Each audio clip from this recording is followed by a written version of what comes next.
All right, folks, I'm going to start talking so people come in the room. I hope you enjoyed your lunch.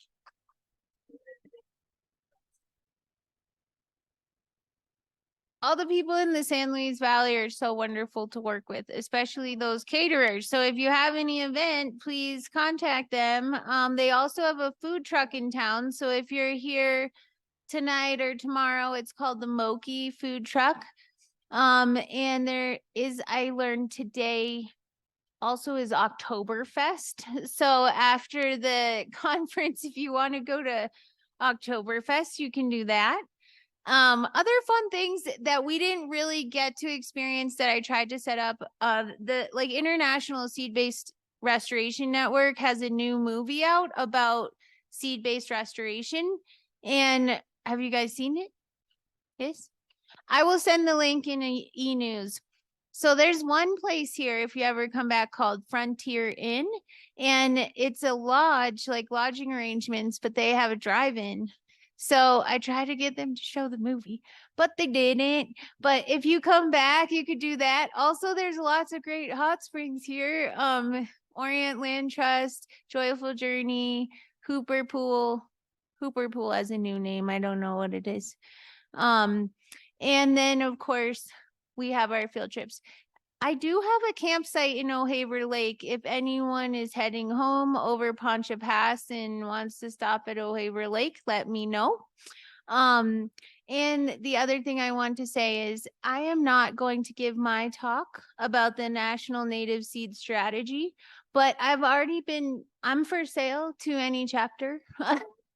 And I've already given the talk like to 2 or 3 chapters. So I will make sure my talk gets sent out via the e-news in recorded fashion, because I think I've already recorded it 2 or 3 times. So that's how we're going to catch up in our schedule. Now what we're going to do is we're going to see 2 folks, and then we will break for our committee work. But I want to start us with Alex Crochet. He is the city horticulture director.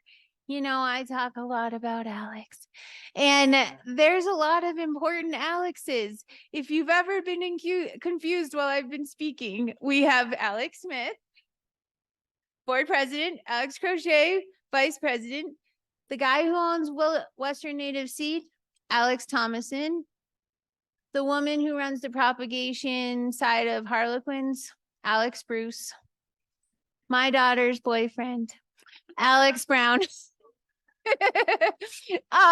So thanks. And without further ado, I'd like to introduce Alex Crochet. He has had a rich career path working for the Colorado State Forest Service on a ranch, James Ranch in Durango, and as the habitat creator for the Cheyenne Mountain Zoo. If you've never been there, it's quite an amazing zoo. The natural landscape is part of the habitats, but what Alex actually did to show his great breadth of knowledge, he created the hippo habitats.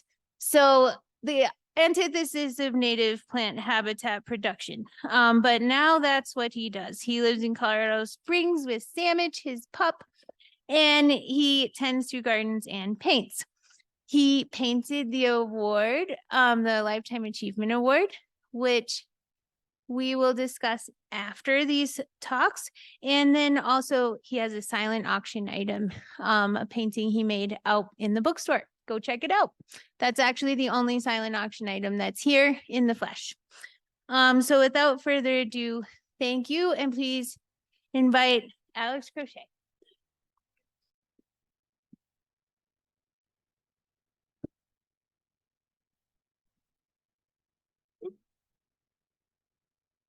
Hello, everybody. My name is Alex Crochet. I'm the city horticulturist for the city of Colorado Springs. And I've been in my role for about 2 years now with the city of Colorado Springs. Got a small and mighty crew of 3. We'll talk about that more as we go on. A little crazy for a municipality the size of Colorado Springs, but we're doing some really amazing work in the city of Colorado Springs, and I'm very excited to share that with you today. To start, however, we're going to talk about my family roots a little bit. So I come from a long lineage of people in the San Luis Valley, probably in the San Luis Valley since before white people were taking records. Pretty cool stuff. Here you can see my great-grandfather and my great-grandmother. You have Carlos Valdez and Rafaelita Valdez. And they were in the San Luis Valley for a very long time. I'm missing a picture of my Nana. Sorry, Nana, she's watching. But my Nana was born in Antonito, Colorado. And then when she was a little girl, the family moved up to Pueblo. So my family's been in Pueblo and the Front Range for quite a long time. My Nana lived in Colorado Springs after Pueblo for many years, and she moved back down to Pueblo now. But I have deep roots really all across Southern Colorado, and I'm very grateful for those roots because they have formed pretty much everything that I do. And we're going to talk a little bit about a story from my childhood. That's me. Look at that. I've been loving plants since I was a little tyke. So I'll tell you a story about choke cherries. When I was a little boy, my Nana took me to some parks and open spaces in Colorado Springs to forage choke cherries and feral apples. There's a lot of escaped agriculture in the city of Colorado Springs. So there's lots of great foraging opportunities, which is something that's ingrained in the people from the San Luis Valley. So one time my Nana takes me to the San Luis Valley. I'm probably 6 years old, maybe younger. And she takes us over to the grove of choke cherries. We've been picking them, and we come across an apple tree as well. And she goes, "All right, Alex, I'm going to have you climb up into the apple tree and pick as many apples as you can. We're going to take the choke cherries and the apples home, and we're going to make pies and jellies with these fruits." And I look at my Nana with my big brown eyes, and I say, "Nana, I can't climb a tree." And she looks at me and she's like, "Well, what am I supposed to do? Climb the tree?" And I'm like, "Yeah, Nana." So my Nana is up in the tree picking the apples and I'm on the floor. And I go, "Don't worry, Nana. I'll call 911 if you fall." Long before the time of cell phones. But in doing this with my Nana, these were the formative moments in which I started observing nature. Unlike many people here, I don't have a degree in horticulture or botany. Everything that I've done over the years is because of the power of observation. So I taste those choke cherries. They're nasty, they're bitter, they're astringent. And those were the first memories that I have. And we talked about this earlier with a few of the other speakers of my observations in horticulture. And then many times after that, there were abundant choke cherries in my life. When I worked on ranches in Durango, Colorado, when I worked at the zoo, the choke cherries are everywhere. And every time I taste a choke cherry, it takes me right back to that moment with my grandmother and right back to where my observation started. So I love that story with my Nana, and I'm so grateful for those times where I really began to love the environment because that is what formed what I do now with city horticulture. So I started in 2021 with the city of Colorado Springs.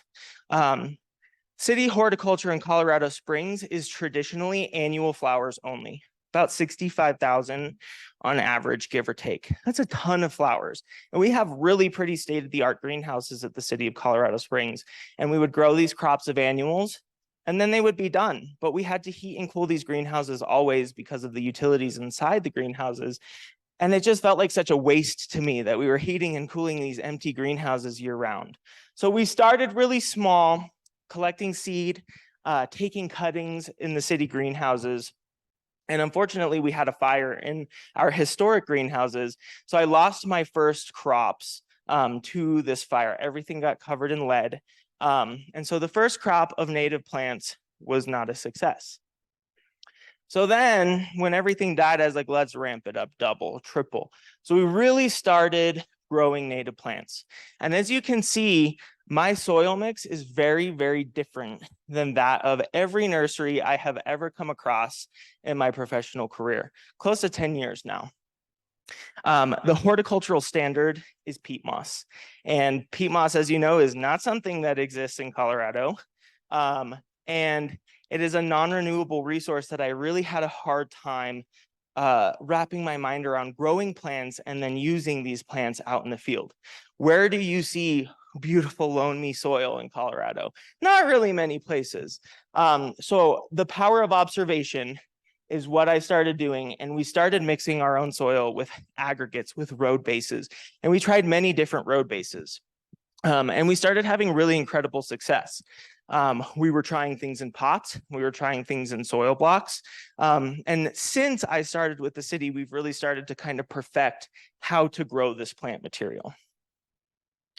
So we compost all of the annuals that we grow. I still have to grow the annuals every year. That's a part of my job. But instead of throwing them in the dumpster like they did in the past, I started composting all of those annuals, which are just full of nitrogen because we have to pump them full of fertilizer all the time. So really quick, we started to develop an incredible compost. And when you mix that with the aggregate or the road base, which you see in that wheelbarrow right there, we started really having great germination success. And the root systems that grow in these plants are incredible. So here you can see a very young plant with a ton of roots. And this was in a soil block. We found a lot of things like penstemons, gaillardia. They do really great in the soil blocks.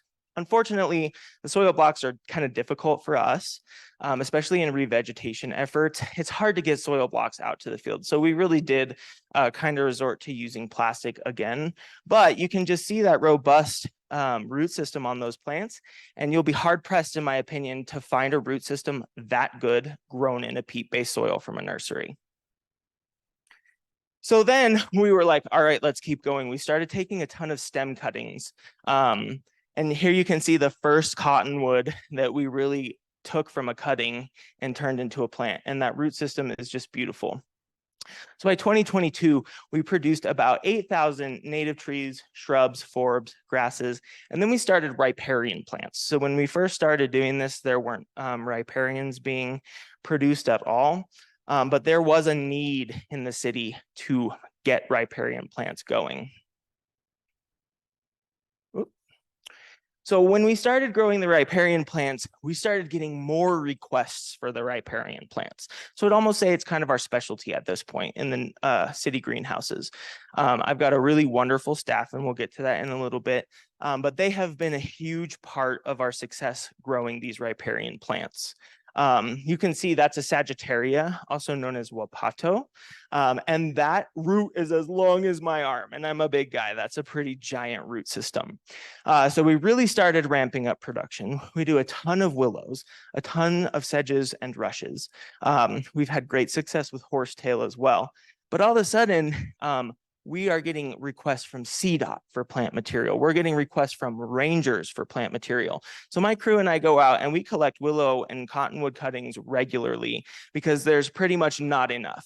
And as many of you probably know as well, the nurseries just tend not to produce willows or cottonwoods in this manner because you don't really want those in your personal landscape. They will chase after water, and that could be inside your pipes. So we're finding this huge lack of willows and cottonwoods in general in the nurseries. So we made them available. So this truck that you can see right here, this was our first major riparian re-veg project at a pond in a park in Colorado Springs. And we're talking thousands and thousands and thousands of plants that went out. And then we have the rangers come and they bring their big trucks and they take this plant material. And some of you may be familiar, others not. Colorado Springs has a really different landscape than a lot of places because we have everything. We have, just like the San Luis Valley, we have the riparian, we have the high desert prairie, we have the foothills, the montane, all the way up into the subalpine and the alpine. So we really try and produce as many plants as we can from all of those areas because Colorado Springs is really rich in open spaces and trails. And we're really trying to re-veg as many things as we possibly can. We started growing these plants in the deep cell trays, which you can't really see, but those long rectangular trays have a much deeper space for these roots. And we're finding that the more depth you can give a plant, the better it's going to grow.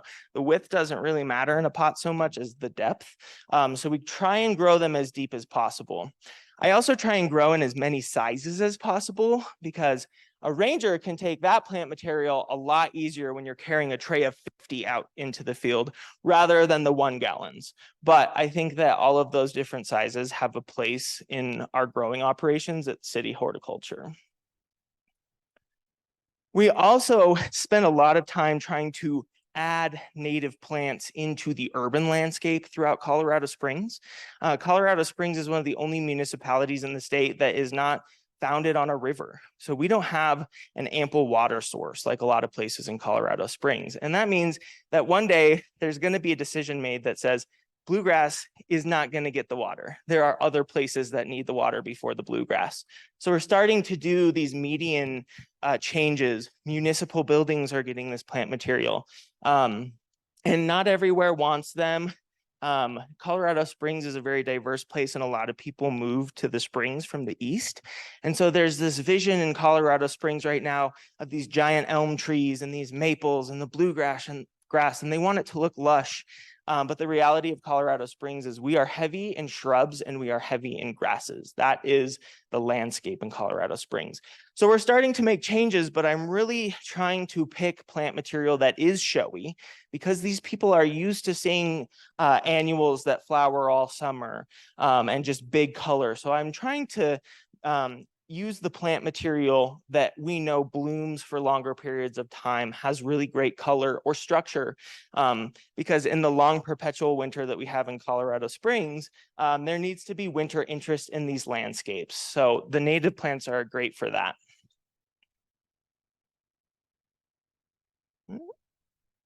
We have a volunteer program called Springs in Bloom, and it's about a 20-year-old program. And by and large, the volunteer groups plant annuals that we grow. But we have a few volunteer groups that are very, very excited about the change to natives. Also, not everything can be native, unfortunately. I've got to make things pretty, so we do grow some xeric perennials that aren't particularly native. But if you look at this and see, that, in my opinion, is a dynamic landscape with the rock, everything. And the really great thing is with the really weird growing season that we've had in Colorado Springs this year, a really cold, wet spring, and then a hot, dry summer, these plantings that are native or close to native are getting better as the season has progressed. And I want to note that every single plant that you see here is a first year in the ground plant. This soil mix that we're using produces the best plant I have ever seen. It is just incredible. We're seeing grasses come to a full size in its first year in this aggregate. And I think one of the important things is when you're growing in peat moss and then you put it into the relatively poor soil that we have in Colorado Springs, we see a transplant shock, and those plants tend to need more water. They'll get leggy and floppy and just weird. But when you're growing in a poor soil in the first place, any other soil that you put it in is probably going to be better than what we're growing it in. And the plant material is really showing that to us. Elizabeth Rose is here. She's been coming and taking germination data for us and tracking just the growth of these native plants in the greenhouse. And though I don't know what the results are yet, I think that our germination rates are incredible. And the plant material just says it all to me. So here you can see the volume of willows that we grow, and all of these plants were recently taken to a CDOT project in North Cheyenne Canyon for re-veg. We grow lots of different types of willows and all sizes. I'm not going to pretend to be a willow expert, but I can grow the hell out of a willow. So my crew has built these really awesome troughs for me. Cheyenne Canyon has a creek that runs through it, and that creek always has water in it. So we're growing these willows here in a shallow water. And what I'm trying to do again is use my power of observation and just mimic nature as best that I can. Something that I say all the time I need to coin is plants don't read books. Plants do, however, grow perfectly in nature. So I look to nature at every step of the way and try and mimic that where I can, and the plant material grows super well because of it. You can see all the different grasses and sedges and things on the other side of the greenhouse. But this is one of the historic greenhouses that we're growing in. And these were greenhouses donated by General Palmer to the city of Colorado Springs. So I always kind of love that we're growing native plants in these greenhouses that were really kind of intended on growing annuals and non-natives instead. So we produced about 8,000 natives, like I showed in the slide earlier, last year. Now, this is my largest greenhouse. We have thousands and thousands and thousands of native plants. Between volunteer groups, my staff planting things, Maggie and her outreach, we have put thousands of plants throughout the entire state. And I'm just trying to spread these plants as much as possible because I also want to show all the other horticulturists that the peat moss is not the way to grow these plants. It's this way. The one boo-boo, and some of you who have picked up plants from outside may have learned, is they're very heavy. But the heavy to me is worth it because it's growing a plant that's so much better. So this is half of one greenhouse, and I hope to fill it as full as we can. But one of the things that we do when we're growing these greenhouses, again, I'm observing nature, is I'm going to take all this plant material with my crew, and I'm going to kick it outside soon. The greenhouse is great for a controlled environment to get these seeds germinated and get a big plant growing. But the best plants that we have been produced inside a greenhouse, kicked outside, have a whole winter outside, and then are brought into our greenhouses 2 months prior to the next growing season so we can get a jump on the growth. And then we are producing a plant that's almost guaranteed to flower for us the year that we put it in the ground. And that's especially advantageous for us if we're growing biennials. But really, all of the plant material has done really well. I would say that we have about an 85 to 90% return rate. So when we come and wake these plants up, the majority of these plants are waking up and are getting considerably bigger, which has been awesome. So here you can see what happens when we kick this plant material outside. Some of our plant material are grown in cold frame boxes to extend the season even longer. Others we just put outside in healing beds, and we'll insulate the pots with leaves from the parks or with wood chips. Either way, in my experience, I found that we do need to insulate roots when they're not in the ground because, of course, the air temperature is going to be colder than the ground temperature. But I mean, look at those Palmer penstemons. Have you ever seen a plant that good from a nursery that's native? I haven't. So I'm really excited to distribute this plant material because it's gorgeous and we're seeing the flowers the first year from them. And of course, my little team of 3. I first want to recognize Jason Cole, who's here today. All of this propagation that we do is by Jason's hands. We have all sorts of other things that we have to do in city horticulture besides just being horticulturists. Silly, I know. But Jason Cole has spent the entire season producing all of these plants that you see. That big greenhouse that's full, that's Jason. While we're pulling weeds and doing everything else, he is just absolutely crushing it and producing a beautiful plant. And then I have Kendra. Kendra is awesome. She's been with City Horticulture for 5 years, and she's really excited about everything that we do. And then I have Kevin Wood, who's here as well. And Kevin is just the backbone of the department. I would not be able to do the things that I do without the construction background, without the irrigation. I mean, his brain just works different than mine. And together, we are a strong and mighty crew. We spend a lot of time right now collecting seed. As I said, Colorado Springs has more open space really than any other city that I've ever been to. So we go to all of the different open spaces throughout the city and trails, and we collect seeds and take location data from the seeds that we collect. And we take that seed that we collected and we stratify over the winter. So we've gotten in a really good cycle at this point where we collect next year's seeds this year so they can stratify. We take this year's plants and plant them, and then next year's plants go outside. And it has really worked well for us. And the municipality, the city is really interested in cost savings, which is great. We do this for a lot of other reasons other than cost savings, but that's the narrative that I sell to the city is we're saving taxpayers a ton of money. I have cut the need for a soil budget out of my budget because I'm composting even the soil for the annuals and I'm using this road base. So we're saving taxpayer money in our soil. So that's $6,000 that we don't need to spend on peat-based bag soil. It's also a ton of plastic that we've cut out of our grow operation. We recycle all of our plastic as long as we can. So all of the volunteers bring our plastic back, which is really awesome. And we're starting to provide habitat in the urban landscape throughout the city of Colorado Springs, which is really exciting to see. Colorado Springs is growing really fast, and it's because we have the physical area to spread east. We're starting to convert all of the medians on the eastern side of the city to native plants. We're seeing every municipality or municipal building starting to see some of this plant material as well. So I'm really excited because we are saving taxpayer money, but we're also building habitat and saving water and doing things that are super important as our climate gets drier and warmer. So the amount of plants that we produce this year is an increase to the city of about $100,000 plus. And my plant budget is less than $10,000. So I would never be able to produce this plant material with my budget, but we can take a tiny little bit of money and turn it into that giant greenhouse full of plants.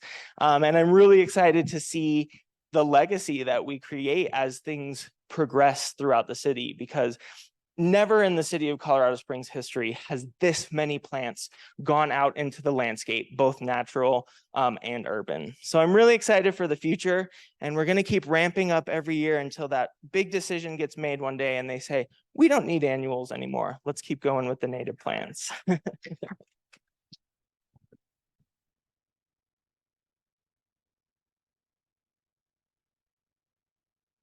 Thank you, guys.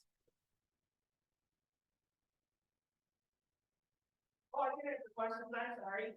Does anybody have any questions?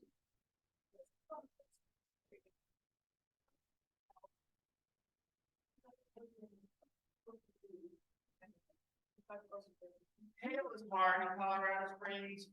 We have honestly the worst hail year we've ever had this year, that I can remember at least. The native plants, crazy enough, have evolved over time to handle the hail. So the annual gardens, every time you get hail, just get pummeled, and they look horrible. But our native landscapes have looked really, really good. So that's another thing. It's fighting the hail. But if you use the native plant material, the gardens are considerably better. So we haven't had too much of a problem with hail for the native. Can you tell a little bit more about the road base? Yeah, so the road base that we use is called Cimarron. It's your turn. I don't have the exact breakdown of what it's made of, but there's a little bit of like in there, so you can kind of hold it together. And then there's some sand in there and a lot of granite that's broken up here. You need I got you. Thank you. Sorry. So the road base is a mix of the aggregates, sand, and a little bit of clay. And then depending on the plant, we do mix it with compost from our compost pile, because it does need a little bit of organic material. And that organic material percentage depends on what types of plants we're growing. So a grass that naturally produces its own organic material just by growing and then falling dormant every year is going to get a little bit more organic material, as are the riparian plants. But then something like a cacti will get about 90% aggregate and 10% of our compost. So it really kind of depends, but we've gotten really good at deciding what the mix should be based on what type of plant that we're growing. Of course.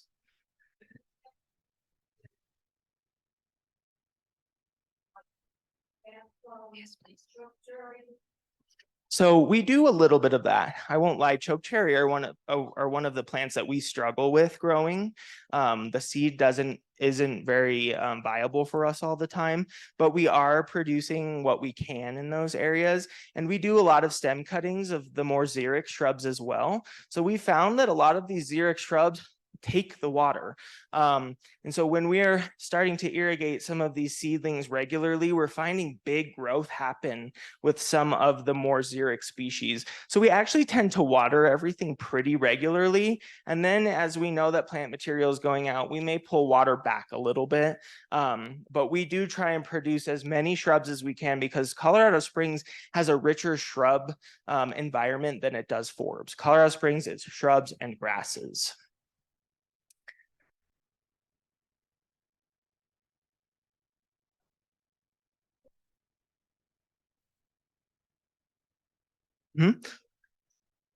In our greenhouses, we take the plant material back inside end of February, beginning of March.